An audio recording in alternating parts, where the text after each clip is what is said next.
Ha? Yan. Init naman. Wow, ang galing-galing nila, oh. Hi daw. Oh, yan. Ang gaganda ng mga nagbubunot. Sana all. Sana matuto ako niyan, guys. Ang ganda tingnan ng mga bukirin dito, guys, oh. Oh, diba? Yun, pinapalo-palo nila yung palay.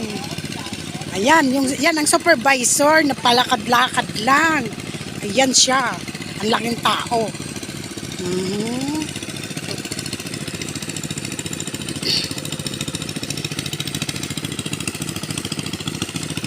Ganda tingnan sa mga nabubukid, guys, no? Si Yami lang ang hindi marunong magbunot ng palay, hindi marunong magtanim. Ano ba yan si Yami? Walang silbi. Mamaya, guys, mangunguha na ako ng gulay, pang ulam.